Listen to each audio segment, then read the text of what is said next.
اگلا کوشچن ہے جی کہ کیا سنی شیعہ کا نکاح درست ہے؟ اس پہ میرا سوال ہے، وہ مولانا مودودی رحمہ اللہ سے نا کسی نے، اچھا مددی گل ہے، مولانا مودودی رحمہ اللہ سے کسی نے پوچھا کہ جب کئی صحابہ نے یزید کی بیعت کر لی تھی تو حسین علیہ السلام نے بیعت کیوں نہیں کی؟ ٹھیک ہے، ان کو کیا مسئلہ تھا، وہ بھی کر لیتے۔ آئے ہائے ہائے، مودودی صاحب نے اینٹی وینم دیتا، انہوں نے کہا جب حسین نے بیعت نہیں کی تھی تو باقیوں نے کیوں کر لی؟ وارث رسول تو حسین تھا۔ میں آپ سے یہ سوال پوچھتا ہوں کہ جب حسین نے بیعت نہیں کی حضور کے بچے نے، باقیوں نے کیوں کر لی؟ میرے کو تو بعد ہی پوچھو نا کہ باقیوں نے کر لی سی تے حسین نے، میں تانوں پوچھنا جب حسین نے بیعت نہیں کی تھی باقیوں نے کیوں کر لی؟ پھکی جواب ہے، کیا زبردست جواب ہے۔ ٹھیک ہے جی، تو ہوں سوال تسی ریپیٹ کرو، ہوں تسی یاد ہے سنی شیعہ کا نکاح درست ہے؟ ہاں، اس کا بھی میں پھکی والا جواب دیتا ہوں کہ سورہ المائدہ کے اندر آیا ہے کہ اہل کتاب کی جو عورتیں ہیں ان کے ساتھ مسلمان مرد شادی کر سکتے ہیں۔ اہل کتاب یہود و نصارہ شرک بھی کرتے تھے، لیکن اللہ نے ان کو بینیفٹ آف ڈاؤٹ دیا کہ یہ پیغمبروں کے ماننے والے ہیں، اور نبی علیہ السلام کے زمانے میں بھی مشرک تھے، ان کے شرک کو ایڈریس کیا گیا۔ قرآن نے کہیں یہ نہیں کہا جو شرک نہ کرتا ہو یہودی اور عیسائی اس سے کر لو، نہ، بت پرست کے ساتھ منع کیا، اور جو اہل کتاب مشرک ہے اس کے ساتھ اجازت دے دی، اور اجماع امت ہے، کسی کا بھی انکار نہیں ہے۔ تو یہودی اور عیسائی عورت کے ساتھ مسلمان مرد کی شادی ہو سکتی ہے؟ ہو سکتا ہے۔ تو میں اگلا سوال پوچھتا ہوں کسی سنی سے کہ اگر یہودی اور عیسائی کی عورت جو تمہارے نبی کو وہ کہتے ہیں کاپی رائٹس کا مقدمہ کریں گے، اس نے جھوٹا پیغمبری کا دعویٰ کیا ہے، نعوذ باللہ، جو نبی علیہ السلام کے گستاخ ہیں ان کی عورتوں کے ساتھ تو شادی ہو رہی ہے، اور نہ صرف گستاخ ہیں بلکہ ان کو نبی مانتے ہی نہیں ہے۔ تو شیعہ کیا نبی علیہ السلام کو نہیں مانتے؟ محمد اور آل محمد کہتے ہیں۔ آپ تو ہر بزرگ بابے کے آگے جھکے ہوئے ہوتے ہیں، وہ تو اہل بیت سے باہر ہی نہیں جاتے ہیں، وہ کہتے ہیں محمد اور آل محمد۔ تو اگر ہم دنیا میں انٹرنیشنل عدالت میں مقدمہ پیش کریں کہ ایک عورت وہ ہے جو نبی علیہ السلام کو نعوذ باللہ جھوٹا پیغمبر مانتی ہے، نعوذ باللہ، اور وہ آپ پہ ایمان ہی نہیں لاتی ہے، اور حضرت عیسیٰ کو بھی اللہ کا بیٹا مانتی ہے، اس سے تو اسلام زیادہ دیر ہے نکاح کرنے کی، اور دوسری طرف ایک شیعہ ہے جن کے بارے میں آپ کا موقف یہ ہے کہ وہ کسی صحابہ کو انہوں نے برا بھلا کہہ دیا۔ اور مجھے مولانا اسحاق صاحب کی بات یاد آ گئی، وہ فرمایا کرتے تھے کہ جی اسلام سے نکالنے کے لیے اسی چیز کا انکار ضروری ہے جو اسلام میں آنے کے لیے اقرار کیا جاتا ہے۔ اسلام میں آنے کے لیے ابو بکر و عمر کا کلمہ پڑھایا جاتا ہے، یا عثمان و علی کا، یا نبی علیہ السلام کا۔ تو جب تک کوئی نبی کا انکار نہیں کرتا وہ اسلام سے باہر نہیں نکل سکتا، کیونکہ جب آپ نے اس کو اسلام میں داخل کیا تھا تو اس کو آپ نے نبی علیہ السلام کا کلمہ پڑھا کے داخل کیا تھا۔ اب اسلام سے نکلنے کے لیے بھی نا نبی صلی اللہ علیہ وسلم کا اور قرآن کا اور آخرت کا انکار کرنا ہوگا، نعوذ باللہ یا اللہ کا۔ تو یہ ان کے جذباتی رویے ہیں، شیعہ ہوں سنی ہوں سب کے ساتھ نکاح کیا جا سکتا ہے، البتہ کفر کا ایشو ہے۔ میں تو اگلی بات کرتا ہوں، میں سنیوں سے پوچھتا ہوں کیا کوئی بریلوی اپنی بچی کسی اہل حدیث یا دیوبندی کو دے گا؟ تو وہ تو شیعہ نہیں ہے، وہ تو سنیوں کے آف شوٹ ہیں۔ سر یہ سوال بدلے سنی شیعہ کا انکار، اس سوال کو یہ کریں کہ بریلوی کی لڑکی کا دیوبندی کے لڑکے کے ساتھ ہو سکتا ہے، تو کہیں گے نہیں دیوبندی کی لڑکی کا بریلوی، وہ آپس ہی نہیں کرتے، تسی ایڈے بڑے فرق ہی پہنچ گئے ہو، انہوں تو یہی مت نہیں ہے، بلکہ یہ ہاتھی اور مماتی کا نکاح نہیں ہوتا دیوبندیوں میں آپس میں۔ رائے ونڈ سے فتویٰ نکلا ہوا ہے، باقاعدہ مفتی کی کال چڑھی ہوئی یوٹیوب پہ، تبلیغی جماعت والوں نے کال کیا جی ہمیں فتویٰ دیں، یہاں پہ ایک مماتی دیوبندی عالم دین ہے، اس کے پیچھے نماز پڑھیں، ان کا بدعتی ہے، اس کے پیچھے نماز نہیں ہوگی، تو بچی کا نکاح کہاں سے دیں گے؟ دیوبندی آپس میں ایک دوسرے سے نکاح کر سکتے ہیں میرے بھائی۔ ڈاکٹر طالب قادری صاحب کے ماننے والوں کی بچی کا الیاس قادری صاحب کے ماننے والوں کے بچے سے نکاح نہیں ہو سکتا میرے بھائی۔ نقشبندیہ کا چشتیہ کے ساتھ نہیں ہو سکتا، وہ قوالی کے قائل ہیں، وہ قائل نہیں ہے۔ تسی تو بہت بڑے دور ٹوٹ گئے ہو، کوئی بھی آپس ہی نہیں ہوتا، ٹھیک ہے نا جی۔ تو قرآن و حدیث میں جس بندے کو آپ مسلمان سمجھتے ہیں، مولویوں کے کہنے پہ نہیں، قرآن و سنت کی دلائل کی روشنی میں ہر اس بندے کے ساتھ نکاح ہو سکتا ہے۔ باقی کفر آپ دیکھیں، آپ اگر سمجھتے ہیں کہ ہم سنی ہیں، سنیوں کے ساتھ زیادہ کمفرٹیبل ہیں، تو بلکہ سنیوں کے ساتھ کیا وہ تو اپنے فرقے کے ساتھ کمفرٹیبل ہوتے ہیں۔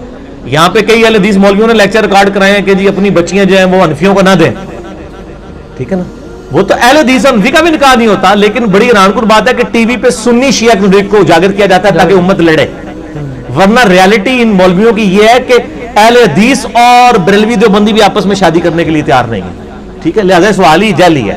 اچھا یہ آپ نے کف کی بات چھڑی ہے تو اس میں پھر سادات کا بھی مسئلہ کور کر دینا. ہاں سادات کے بارے میں میرا موقف وہی ہے کہ سادات بھی اس امت سے اور غیر سادات کے ساتھ ان کی شادی ہو جائے گی, کوئی اس کے اوپر نہیں ہے. اچھا ایک علی بھائی ایک چیز آپ سے کلیئر کر لوں, بعض علماء یہ بات بھی کہتے ہیں کہ یہ جو حکم ہے نا کہ آپ اہل کتاب سے شادی کر سکتے ہیں, یہ آج کے اہل کتاب اس میں شامل ہی نہیں. میں نے بتایا وہ علماء کا موقف شاذ ہے. نہیں نہیں نہیں کوئی غلط ہے. اچھا یہ صحیح بخاری میں حضرت عبداللہ بن عمر کا بھی موقف ہے. اچھا ہاں لیکن امت نے نہیں قبول کیا, یہ جعلی موقف ہے.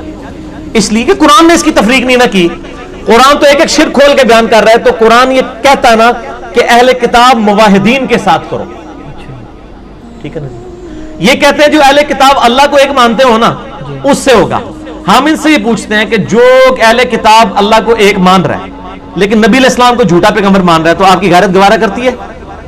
ہاں لیکن غیرت نہیں گوارا کرتی, لیکن آپ بھی مسئلہ مانیں گے کہ شادی ہو جاتی ہے, تو آپ کا مسئلہ تو پھر وہیں پہ.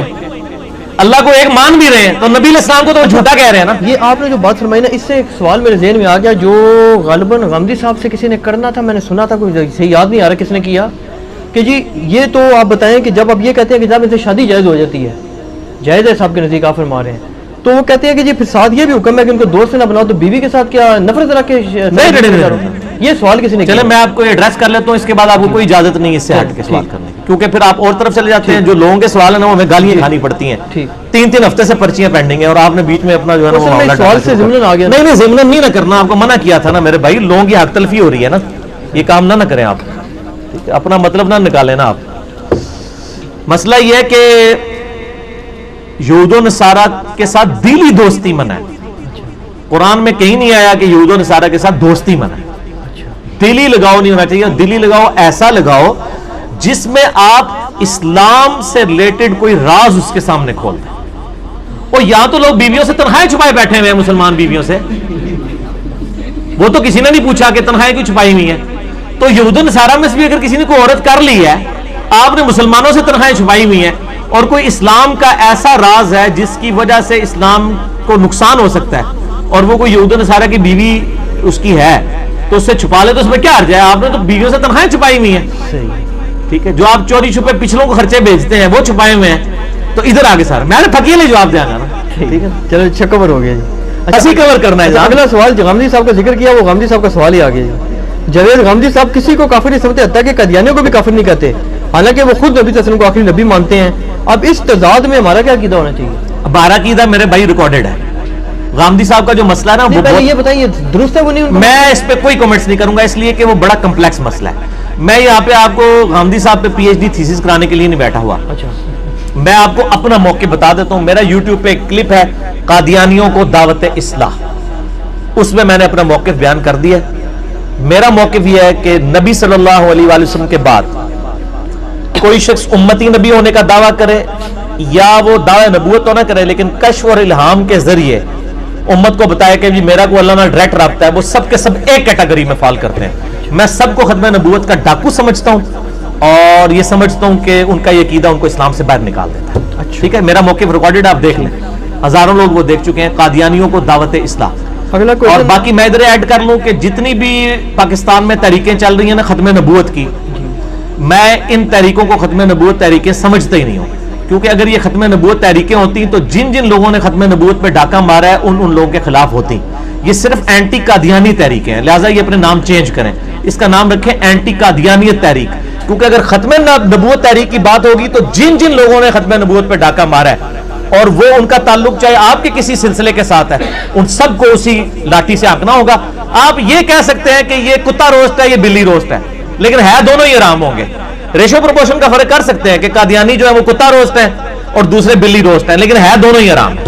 سیدہ فاطمہ الزہرا سلام اللہ علیہ کا جنازہ کس نے پڑھایا تھا, ریفرنس کے ساتھ بتائیں. ریفرنس تو بخاری میں اتنا ہی ملتا ہے, جب مولا علی ناراض ہو گئے سیدنا ابوبکر سے 6 مہینے تک, اس دوران آتا ہے کہ حضرت فاطمہ فوت ہوئی اور انہوں نے حضرت ابوبکر کو نہیں بتایا اور سیدہ فاطمہ کو جنازہ پڑھ کے راتوں رات دفنا دیا. تو اس سے تو یہی لگتا ہے کہ حضرت علی نے خود ہی جنازہ پڑھایا ہوگا, یقیناً غسل بھی خود دیا تو جنازہ بھی خود ہی پڑھایا ہوگا. بعد میں ظاہر رضامندی ہو گئی تھی. اب مسئلہ 55B ہے حدیث کرتاس پہ ڈیٹیل ٹاپک ہے, میں آج اس کی ڈیٹیل میں نہیں اتنا ہی رہے. کیا حضرت زینب سلام اللہ علیہ نے بدعا دی تھی کہ شیعہ قیامت تک ماتم کرتے رہیں گے, شیعہ آخر کیوں سینہ کو بھی کر رہے ہیں؟ یہ میں سنیوں سے پوچھتا ہوں کہ شیعہ کیوں سینہ کو بھی کر رہے ہیں. میرے آفس میں وہ 5-6 سنی اکٹھے ہو کے آ گئے, تو میں نہیں جانتا تھا کہ یہ میرے لیکچرز دیکھتے ہیں. کچھ اہل حدیث تھے, کچھ دیوبندی تھے, کچھ بریلوی تھے. وہ دوسرے آفس سے آئے کہ جی انجینئر صاحب کے ساتھ چائے پی لیں. تو انہوں نے مجھ سے یہی سوال کیا کہ یہ شیعہ کیوں پیٹ رہے ہیں اور کس کو پیٹ رہے ہیں. میں تو انہوں پیٹ رہے ہیں. اچھا, ان سب نے نا ایک کہکا بلند کیا. وہ کہکا اس لیے بلند کیا کہ ان کو بات سمجھ آ گئی کہ میں کیا کہہ رہا ہوں. وہ کہنے لگے انجینئر صاحب ہم آپ کی ویڈیوز دیکھتے ہیں, ہمیں پتہ ہے. میرے بھائی, جب آپ صلی اللہ علیہ وآلہ وسلم کی وفات کے بعد حضرت حسن کو زہر دے دیا گیا, سیدنا حسین کو ان کے گھر والوں سمیت شہید کر دیا گیا, مولا علی تینوں خلفاء کے ساتھ وزیر کی حیثیت سے رہے, جب حضرت علی کی باری آئی تو لوگ تلواریں اٹھا کے ان کے اوپر چڑھ دوڑے. جب آپ اہل بیت کے ساتھ کنٹینیوس یہ معاملہ, اور پھر صلح حسن کے بعد سے لے کے 60 سال تک ممبروں پہ سب و شتم حضرت علی پہ ہوتا رہا, تو سر اس کا ریونج بھی تو سامنے آئے گا نا. ہر عمل کا ایک رد عمل ہوتا ہے. تو یہ کہنا جی وہ یزید پیٹا تھا, اس نے کالے کپڑے پہن لیے تھے, یہ تو انہوں نے آل امیہ کی بدماشیوں کو چھپانے کے لیے چیزیں گھڑی ہیں. شیعہ جو پیٹ رہے ہیں, ہمارے نزدیک تو ماتم کرنا حرام ہے. میرا تو کلپ ہے ماتم کے اوپر, میں نے تقریباً 1 ملین کے قریب لوگ دیکھ چکے ہیں. ماتم کے حق میں 3 دلائل اور ان کا جواب. لیکن اس کی ریالٹی کو بھی دیکھیں. جس طرح آج آپ دیکھ رہے ہیں سیاسی لیڈروں کے گھروں کے باہر بھی تو لوگ ماتم کر رہے ہیں. ان کو سیدہ زینب نے بدوا دی ہوئی ہے. وہ پیٹ رہے ہیں کہ ہم پوری زندگی آپ کی پارٹی کے ساتھ اٹیچ رہے ہیں, اب لوٹے آگے آپ نے ٹکٹ لوٹوں کو دے دیا ہے, تو وہ ہم کہیں گے نا لیڈروں کو ہی پیٹ رہے ہیں. ٹھیک ہے نا. تو یہ شیعہ بھی جناب تو پیٹ رہے ہیں کہ تسی جناب اہل بیت نے جو کچھ کیتا ہے. ٹھیک ہو گیا جی, بس اس کو اسی پہ رہنے دے. باقی میرا واقعہ کربلا والا ریسرچ پیپر آپ پڑھ